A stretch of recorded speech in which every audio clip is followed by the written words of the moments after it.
Welcome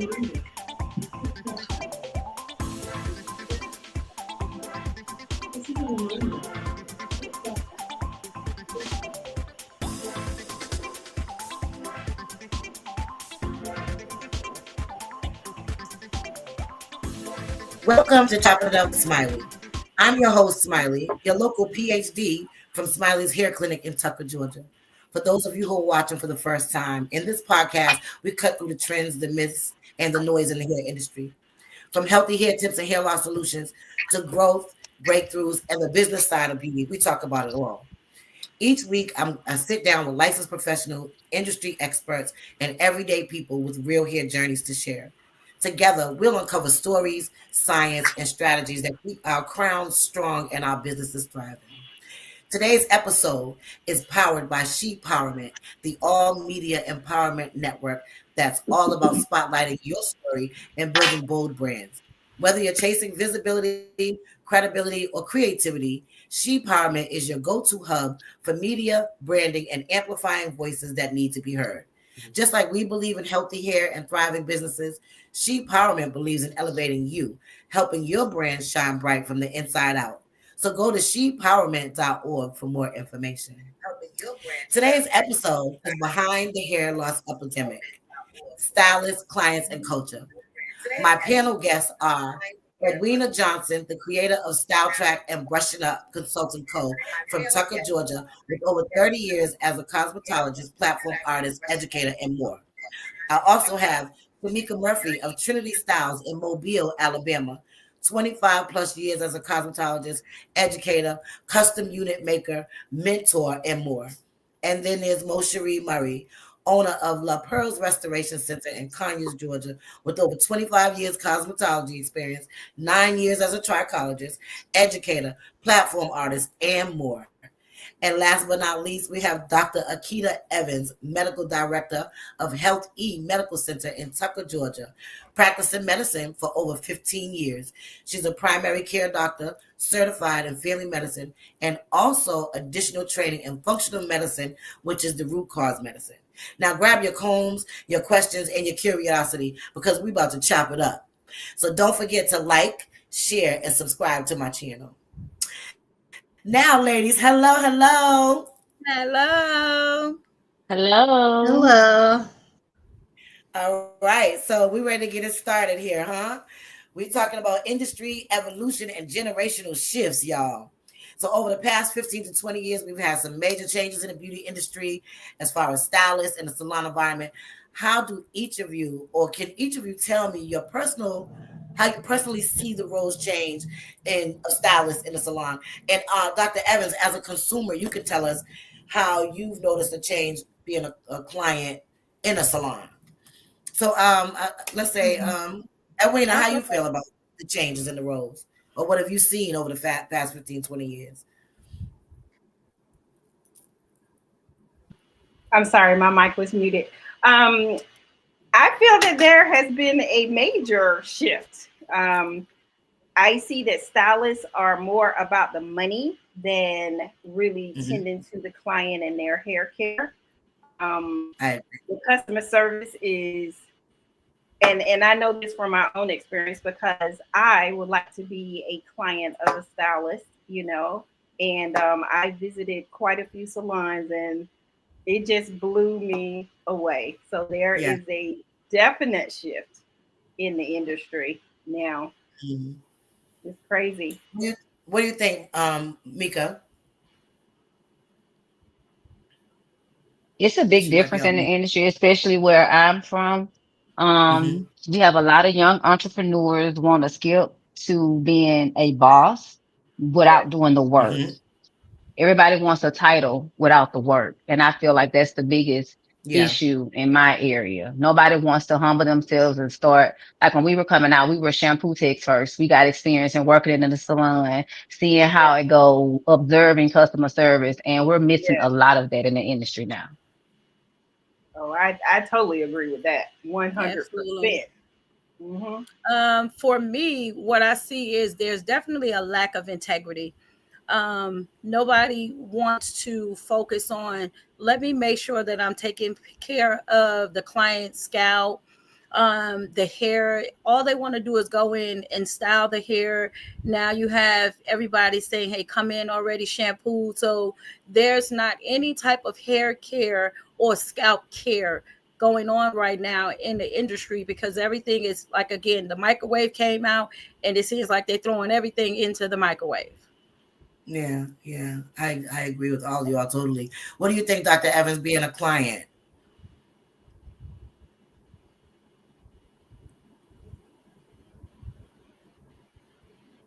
She can't hear you. I don't know. Dr. Evans? Okay, yes. One thing that I've noticed as a consumer in the hair industry, I have a daughter who's 8 years old. And I remember Mm-hmm. when I was young going to get my hair done, I remember the stylist insisting on my ends being trimmed. And Mm-hmm. so a couple of Easters ago, I said, I'm going to take her to the salon, let her get her hair done. And it was a natural style, but she's not used to having, like, I don't put heat in her hair. So I was Okay. asking the stylist, like, if you're going to put heat in it, can you trim her hair? And it was Mm-hmm. not done. And so to me, that Mm, was like a big marker of like not as much concern about the health of her hair, but just the right. appearance of it. So I didn't Mhm. take her back. Yeah. I noticed that I seem like stylists, they don't communicate with the client like they used to. Like, not only consultations, because that's a big thing we as stylists do. I see that younger stylists, they don't do the consultation. They just want to know what's the style that you want. I'm gonna make the style happen. I'm gonna make you look beautiful, not thinking about anything else underneath that's going on. Yeah. Why do y'all think that they shy away from basic but important services like shampooing when us older style, long-term stylists, we think that scalp and hair health is very important? Why do you think that they're not really? They're saying, "Oh, you got to come with your hair already shampooed, or your a la carte and all their services and things like." Why do you, any of y'all can say that? Why do you think so? Well, for me, it's going to always boil down to the money because, they don't take our industry very serious. It's just a quick way to make some money so they can do whatever they want to do. But I mean, for the life of me, Yeah. the foundation is a thorough shampoo and conditioning because it's like I feel like they're giving their client a disservice when they tell them to come to the shop with their Mm-hmm. hair already clean. Number one, it's like Right. you don't even know what type of shampoo that they're using on their hair or conditioner or products Mhm. for you to tell them to Right. come in with their hair already shampooed. I mean, Mhm. that's Mhm. that's cosmetology 101. So for the life Exactly. of me, I really don't understand it. I for the life And of me. one thing, I'm a stylist who believes in systems, and Exactly. it's like even when we were younger and systems weren't that big of a deal, but I would tell them whatever shampoo you're using, you got to use the same conditioner that goes with it. You have to use the same Exactly. products that go with it because these things are all made to work together. So if they come in Exactly. with their hair already shampooed and you just adding other stuff to the hair to style it, what you don't even know what, like you said, you don't know what they've done. But there was a time when people would come in the salon and say, "I already shampooed my hair." You say, "Okay, but I'm gonna shampoo it again anyway." Right. Like who's that? So I don't Mhm. know. That stumped me with the shampoo your hair before you come. You know. Well, Yeah, that's you Um, that's crazy. Yeah, you'd also too, you have those clients that come in, and I call it a bag of tricks because they come in with this shampoo, this conditioner, this oil, this, and this that. And the right. first thing I tell them, I said, listen, I don't do bags of tricks. That's number one. And number two, you know, you have to know why you're using what you're using. So what I do is I go in the bag and I pull out everything and I ask them, so why are you using this? Well, and okay, but why are you using this? So I want them to understand why they're using what they're using. And when I break it down to them, and then I also go in with my knowledge of product knowledge, and that is something that hair school does not teach you product knowledge. That's Right. number one. And I think there's a fault in that. They just teach you, oh, this is the products that the school is using, and the students do not take time out to really figure out and look at the hair, feel the hair before using products, during products, after the products. You have to take the time out to do that so you'll know if that product you're using is beneficial to that particular client. So that's why there's so many things going on with clients' hair. A lot of times the stylists don't know how to rinse well. So when you don't rinse product, you use a lot of product, but don't rinse it well. What happens is now you have residue. So when you drying it, there's flakes and everything all over their clothes. And the first thing they want to assume is, oh, I've had dandruff all my life. No, you've had a bad rinsing all your life. Because again, you so rinse the scalp well, you won't have those issues. So again, it goes into the integrity of the stylist, that is doing it as well as themselves. Yeah. So when you mention beauty schools, you think about how they prepare us in school. What they do when we go to beauty school, we learn the basics to everything, but their main concern is to learn chemistry, bacteriology, anatomy, trichology, the sterilization, the sterilization, things like that, and OSHA and all that stuff. So that's what you really go to beauty school for. The styling part and all that stuff like that is really what you learn after you leave there. You go and you take classes, advanced training on products and hair cutting and sew-ins and whatever technique you really want to learn about and stuff like that. So that's where it used to be. I don't know. I haven't been to beauty school in a long time, but my daughter went. Let me see. She's been out of beauty school probably about 5 years or so. She finished beauty school before COVID, I think. And only thing I noticed that I didn't like that she didn't know how to use a Marcel iron. She didn't know how to use the stove. She didn't know how to use the pressing comb. Everything was plug-ins, ceramics, flat irons, all that stuff. That was the only thing I didn't like that she learned in beauty school. But I don't know if they're still training them the same that they used to as far as making them do all the real basics. And then what Mika said about when you get out of beauty school, you had to go and apprentice or work under somebody for a certain amount of time before you was allowed. Because in Boston, you didn't even get your Class A license for a year. You had to work in a beauty salon under someone for 1 year and show proof of all that you did it before you got your master license. So you couldn't come out of beauty school and go open up a beauty salon or go work in a suite and go do whatever you wanted to do because you had to learn. But they're not learning anymore. Like she said, they're coming out of beauty school thinking, I'm about to be one. That's it. You know what I'm saying? That's what I call a misconception. Maybe they are teaching. Maybe they are teaching differently now. You know what I mean? I haven't visited a beauty school to kind of get a feel, but some of the things that I've heard them say, I'm like, that is so different because when we were in school, they were not playing with us a little bit. I was afraid to do certain things, and they made me do it over and over and over and over. Mm-hmm. And really, as a student, you have such a misconception. When you get out of school, and it's so far from the truth, it's unbelievable because, like, I think Mosheri was saying, or was that Mika saying that they want to run first before they walk? Like it takes time. I was going to say this right here. I don't even think, to me, it seems like they're not really into building a clientele. It's like, I just want you to come in. I want to get my money at that point, and I don't care if you don't come back. That's kind of. I don't care if you like it. Yes, it don't matter. Right. Yes. But they don't care how they put it in. As long as it looks cute when they leave, they don't care. I'm gonna tell y'all the first thing for me is whenever I tell my clients, whenever you go somewhere, if you can't get to me, what I tell them is make sure you see them pull a clean comb out of a clean container.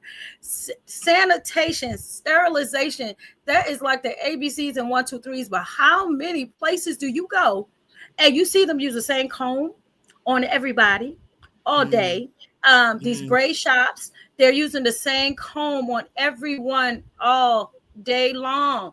They are not cleaning. You're not cleaning your tools. So if you're not cleaning your tools, you have so many people with different things on their scalp. Again, those people who shampoo their hair at home might have eczema, might have psoriasis.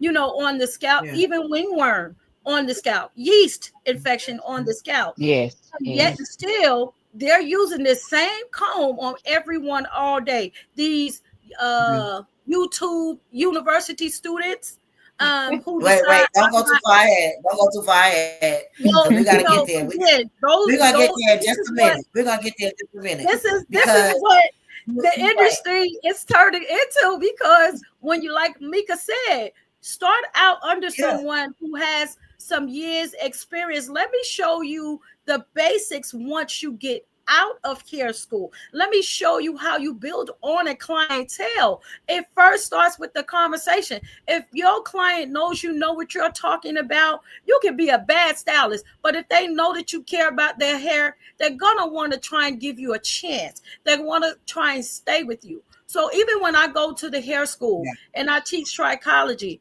I'm telling y'all, out of a class of like 30, 3 of them are saying, "Oh, I'm about to get me a hair salon. I'm about to open up a hair salon." And I said, "Well, what do you know? Where have you worked? I mean, have you even worked at McDonald's? Because again, you have to learn customer service. Customer service, yes. It's customer service. Even McDonald's, they tell you, smile when people are coming in the door, greet people. You got a stylist, you walk in there, they looking at you like these young folks, you got not even boo on just your face. hairstylists. These young folks that not even just hairstylists, all across the board, they're not learning customer service and things like that. That's anywhere I go, I'm so upset when I leave, because every time I go in there, they don't know how to talk to you. They don't know how to look at you. Everything is, they do it so much on social media. They don't even know how to communicate or socialize with people. You know what I'm saying? Yeah. But we got to keep moving because we're going to run out of time, y'all. We got to talk about the client's expectations that shifted during this same period, like them learning hair services on social media, quick trends. Do we think the recession in 2007 or COVID-19 had in 2020 had anything to do with why a lot of clients are doing their own hair or learning online as opposed to coming into the beauty salon? Let me know what your thoughts are on that. Mika. In my experience for COVID, experiencing COVID, it did force a lot of clients into self-care of their hair, especially as a stylist. If we didn't make ourselves accessible to our clients during that period of time, it put them in a bad position. And so therefore, when they came back, when the world was back open and ready, we had to go back and fix a lot of things. Not for me, it wasn't as hard as it might have been for some stylists, only because I'm always an educator behind the chair with my clientele. I do that because I've always built my clientele as I'm a single parent. And so anything could happen when it comes to my children. So I'm going to prepare you to know what to do, what not to do, what to use, how to use it, things of that nature, in order for them to be prepared and self-sufficient to know how to take care of their hair. And knowing if they had to go to somebody else, just like she said, using clean combs and sanitation, knowing what's right and what's wrong. So you're accountable for sitting in that chair at that moment. So that's just something that I have positioned myself to do with my clients throughout the years to make it a little easier for me and somebody else that has to go behind me and style them. Okay. Yeah. Well, I think I saw in 07 a lot of people lost their jobs and stuff with the recession, and that was one big change. I think the only thing that kept me alive really was that I specialized in hair replacement and hair loss, and my clients just couldn't go get in anybody's chair. So the ones who stayed on all the way were people that were dealing with hair loss issues, because that back then it wasn't such a known about thing that they could just go anywhere and try to get it done. You know what I'm saying? But stuff on YouTube trying to find their way. In the 07, honestly, I think it was the $50 weave shops that came up everywhere. Yeah, they came up, and then so people started going there and not realizing the damage that was causing. And I ain't even gonna get into that. That's a long talk right there. So we're gonna keep it moving. Yeah, that is many clients are no, it is. I mean, we could talk about this all day as far as clients and YouTube and stuff. How can we as stylists respectfully re-educate the clients who come in with this misinformation? How can we get them out of looking on social media or looking for quick ways to do their own hair and let them learn to trust their stylists again and come back to us? I'm gonna tell you one thing my pastor said in church. He said, we got to continue to stand on business. That's Stand right. on business. Stand on if your business and your integrity comes with your business, stand on business. This is what I do here. I don't do those type of things. So if those are the services that you want that takes away from my integrity of my business, then I will not be able to service you. You're not ready for me to service you. So we got to continue to stand on business, because eventually, with all this hair loss going on and the misconduct of hairstyling, they're going to eventually come and see me as a trichologist and hair replacement. Smiley, they're going to come and see you. Edwina, they're going to come and see you, because they've now gotten to the point where their hair cannot even be repaired. So now we have to talk to them on a whole nother level. And also, with a doctor. Now we got to refer them out to a doctor. It's not just the hair. Something's going on with your body. Yeah.